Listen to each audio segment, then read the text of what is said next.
Well, let's talk a little bit about the debut of Superman then. Okay. What do you know about the debut of Superman? And I guess it's very closely tied into the history of DC Comics. Oh yeah, well DC, I mean, basically owes everything to Superman.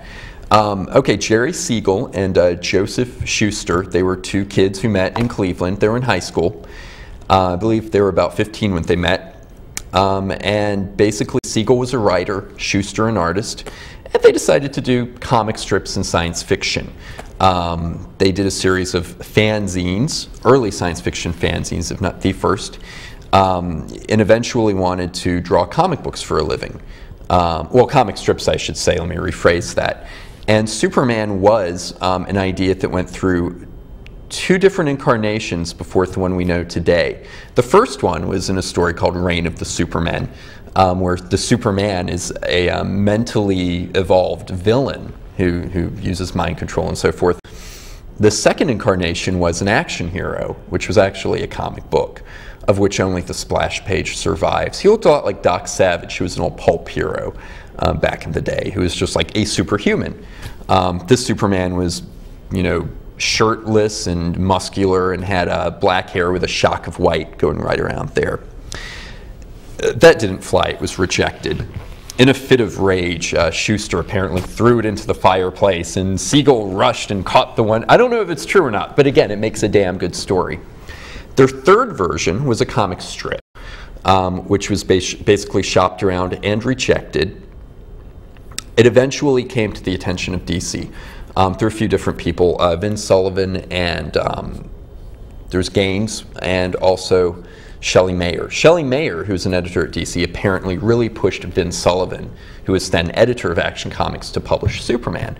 Long story short, and I highly recommend if anyone wants to learn it, and I'm giving you like a capsule treatment, a really in-depth history of Siegel and Schuster. There's a book called Men of Tomorrow by Gerard Jones, which I actually believe is the most important comics history book to date.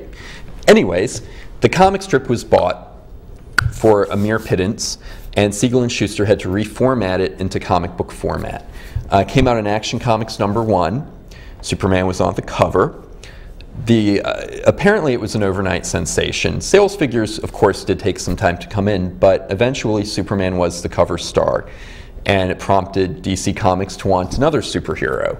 Bob Kane designed Batman as a reaction to Superman, which is pretty ironic because they're polar opposites.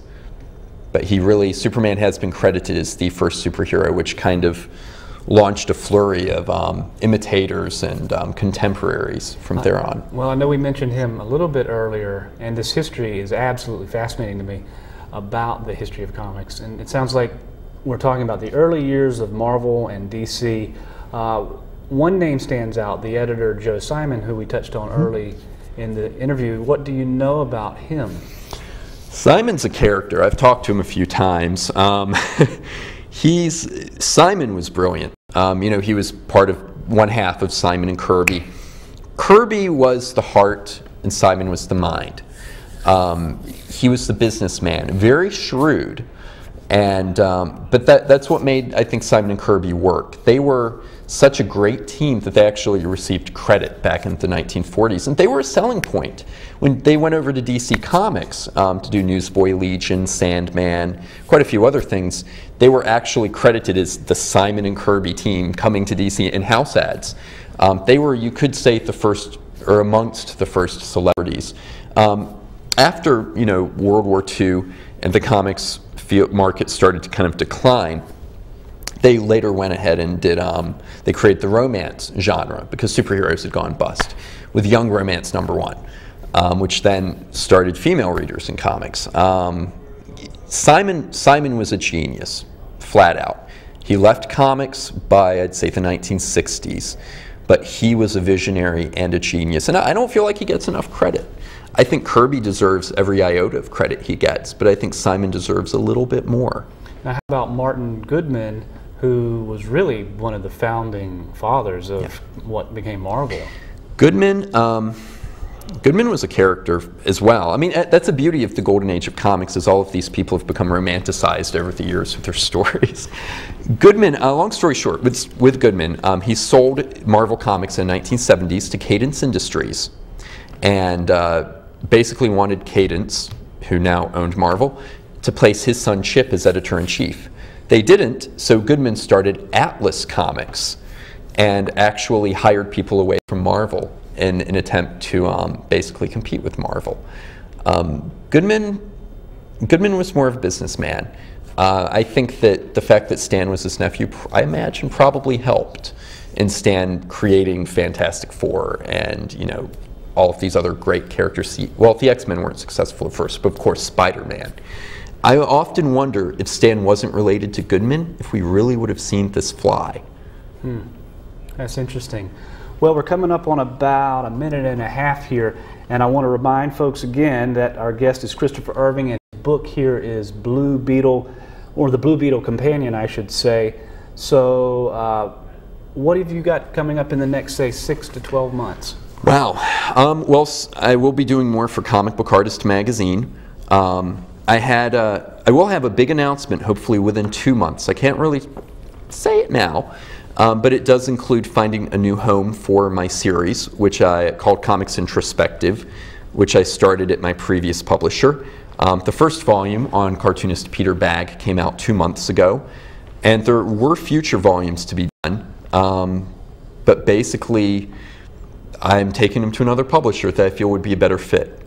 So the series will go through a retooling and an evolution with a different name, but it'll be much better than anything it could have been before. So that's really highest on my radar.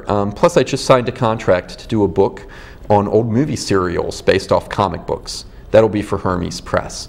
Okay, we've got just under a minute here, Sure. So pretty quick advice that you would give to someone who, maybe a teenager watching the audience or watching the audience tonight, who is interested in becoming a comics artist or writer, or is just fascinated by the business. What kind of advice would you give them? Okay, be prepared to starve. Okay, lots of peanut butter and spaghetti, because you're going to have to for a little while. Also, know how to sell yourself, because it's more about who you know than what you know. Go to conventions, sell yourself as a good person first, and then people will be more likely to look at your work. And just keep at it. It may take a long time. I've still got a long ways to go myself, and I've been at it for 10 years. Well, that's awesome. I'd like to thank Christopher Irving for being in studio today. And of course, his book is Comics Introspective Volume 1, as well as the Blue Beetle Companion, and it sounds like the second book is going to be coming out soon. I'm Stacey Cochran, the host of The Artist Craft, and I'd like to thank you for tuning in today. Thank you very much. Thanks. Well, that flew by. Yeah.